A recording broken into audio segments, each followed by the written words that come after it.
A depraved nun who carried out a sadistic campaign of abuse against vulnerable children at 2 care homes has been jailed. 75-year-old Carol Beards kicked, punched and struck several youngsters at homes run by the Catholic order, the Sisters of Nazareth in Ayrshire and Midlothian. Beards, known as Sister Carmel Rose at the time, forced food into children's mouths and rubbed bedding soaked with urine into their heads. The sick nun also locked a child in an unlit cellar without food or water.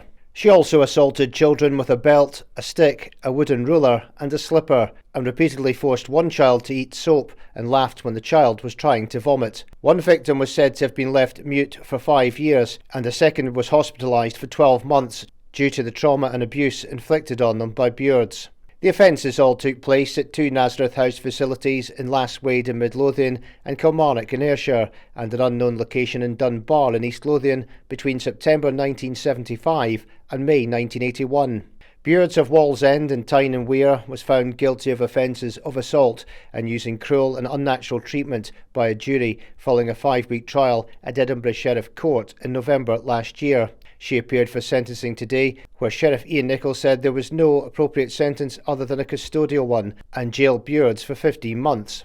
Co-accused Eileen Malhenny, who's 78, was found guilty of 2 assault charges and 3 of cruel and unnatural treatment carried out at Nazareth House in Lasswade between November 1972 and January 1975. Malhenny of Bishop Briggs in East Dunbartonshire, known as Sister Mary Eileen, assaulted one young boy by punching him and attacked a second victim by repeatedly striking his buttocks with a hairbrush. Sheriff Nicholl imposed a probation order on Malhenny, where she will have to complete 240 hours of unpaid work. The former nun was also placed on the restriction of movement order, where she will have to stay within her home between 4 p.m. and midnight for the next 9 months. She was interviewed by police officers in June 2023 and denied any abuse. What type of behaviour would result in being punished by striking with an implement? None. No. Are you aware of that ever happening in Nazareth House? No. Not in any Nazareth House that was ever in. I've never seen anybody being hit with an implement. Did you ever strike a child with an implement to their head or upper body? No. Would you consider that kind of punishment to be appropriate? No. If somebody was punished, would it be recorded anywhere if somebody had misbehaved? And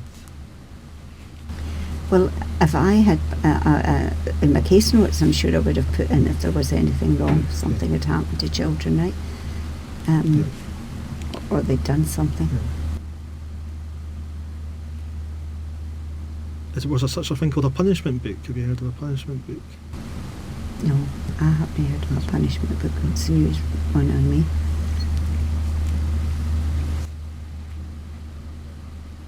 Was punching and kicking children acknowledged as a set punishment? No, never. Well, I ask these questions. Was pulling hair an acceptable punishment? No. Was dragging a child by hair an acceptable punishment? No. Say a child wet a bed, water being thrown over them? I'd never seen that happen. Were you ever aware of children being locked away in isolation without clothing or heating? No. Third accused, 68-year-old Dorothy Kane, a retired children's home worker, was found guilty of 2 charges of using cruel and unnatural treatment towards children between March 1980 and August 1981. Kane of Lasswade in Midlothian was found to have dragged one child along a corridor and restrained him by placing her knees on his chest and failing to step in when she witnessed a member of staff assaulting the boy. Sheriff Nicholl sentenced Kane to a community service order where she will have to carry out 150 hours of unpaid work. Kane also denied any wrongdoing when interviewed by detectives in June 2023. Can you tell me as much detail as possible about your involvement in the abuse of children who were under your care while within care at the Sisters of Nazareth Children's Care Home at Lasswade? To be honest, I can't remember anything about 40 odd years ago. Because that's how long ago it's been since I've worked there with the children. Anyway. So you did work at Nazareth House? Yeah, and with the children as well. Were you aware of any children being force-fed any food? No. Did you ever witness that or do it yourself? And I never did it myself. It was always like that. I got force-fed as a kid. Right, okay. Would there ever be a type of behaviour which would result and being punished by getting struck with an implement. Like, for example, a belt, cane, slipper. Were children ever struck to the head or upper body? No. Did you ever carry out punishments? No. Using your hands or No. belt? Did you ever strike a child with an implement to the head or upper body? No. Would you consider these punishments to be appropriate? No. One survivor who gave evidence against depraved Carol Beard said, "There is only one word to describe my time at Nazareth House. Fear. I was sent to that home as a young child where I lived constantly on edge, scared I would be punished, no matter what I did. No one wanted to listen, no one wanted to hear about the abuse I endured, and I have carried that trauma throughout my life alone until today. It just felt right seeing the handcuffs go on the woman who abused me as a child.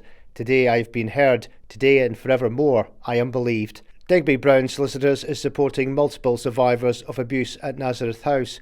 Senior Associate Catherine Hammond said, "The sentences handed down at Edinburgh Sheriff Court reflect the seriousness of the sustained and cruel treatment inflicted on young residents more than 40 years ago. Our client, along with others who were subject to harm in these institutions, has shown immense strength in seeking justice and truth.